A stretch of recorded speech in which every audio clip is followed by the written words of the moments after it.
Hi, I'm Jeff Stark. This is the third video of a series of videos titled "Why Am I the Only One Apologizing?" And in our example, in our first video, we discussed a husband and wife who got into a quarrel. Husband came home that evening, asked to spend some time with his wife. He apologized for the sinful and hurtful and damaging ways that he had treated and talked to his wife that morning. He apologized. He was genuine. He was sincere, and he asked her forgiveness. And the wife was very happy to hear that. And in our example, for our purposes for these videos, the wife agreed to the fact that she did think her husband was very hurtful that morning. But she said she accepted his apology and granted forgiveness that he was requesting, and that seemed to be the end of the matter for her. But he was wondering, well, and even asked his wife, "What about you? Are you going to apologize for what you did this morning as well? I know I was hurtful, sinful, divisive, but how about you?" And he sees her roll her eyes, said, "What are you talking about?" He says, "Well, you were hurtful to me," and she gets very defensive. And she's showing some annoyance that he would say that. How could he point out her faults when he did what he did that morning? So she gets annoyed, she gets defensive, she gets impatient, and tells him that she is not going to apologize because had he not done what he did, she would not have done what she did.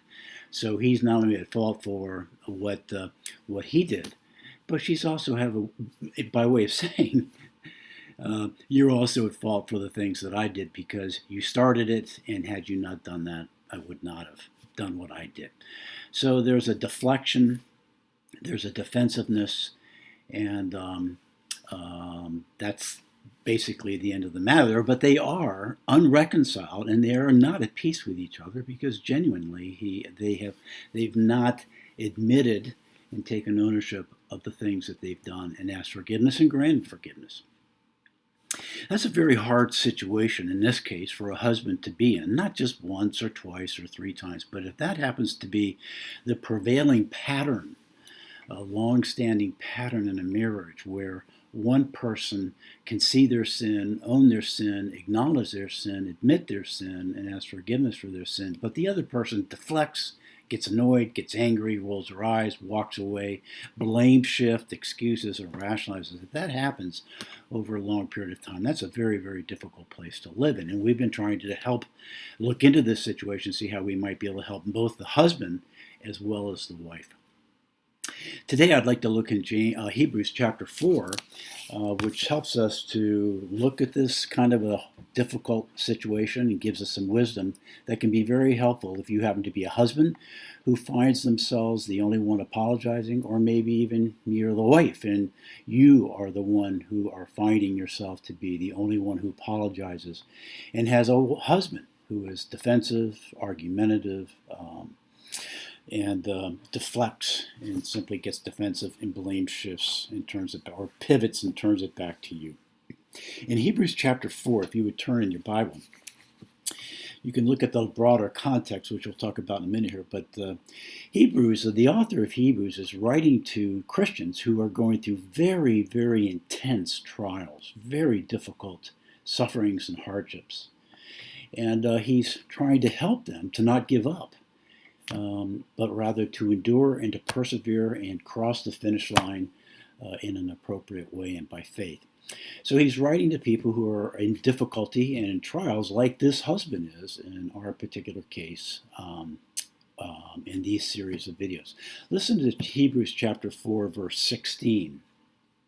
The last verse in chapter 4 says this: "Let us then approach the throne of grace with confidence, so that we may receive mercy and grace to help us in our time of need." So let's look at this and see what we might learn from this and how God would want us to understand this verse and how it can help, in this case, anybody who's in a time of need. But we're thinking of the husband who finds himself chronically the only one who's apologizing when there's a breakdown. Okay, number one, the author is talking about our time of need. What is a time of need? It's a trial. It's a difficult situation. It's a hardship. It might be persecution. It might be anything that is hard, difficult, painful. Last video, number 2, we looked at it in terms of James calling it a trial. Well, the author here is calling it a time of need. And the question is, what are Christians supposed to do when they find themselves in a time of need? And what I would like to suggest to you right now is that when a husband finds himself in this situation, or a wife, when they are the only one apologizing and the other spouse is not, that's a time of need. That's a hard time. That's a difficult time. That's a difficult place to be. We, by nature, want to react badly to that. Well, what about you? You did this and you did that. And it's a hard situation, and we're inclined to react very poorly to that situation. But this is the author's way of saying you're finding yourself in a time of need.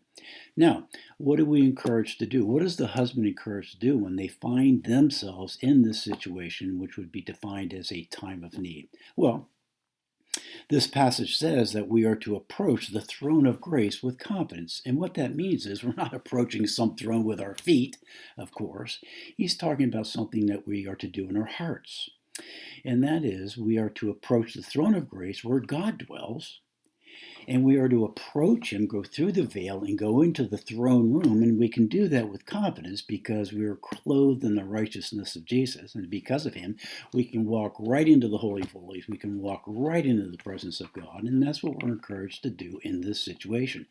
When you find yourself in a hardship, in a time of need, in a trial, like a husband who's chronically having to be the only one who apologizes, instead of reacting badly, what he's told to do is to pray, to draw near to God in his heart.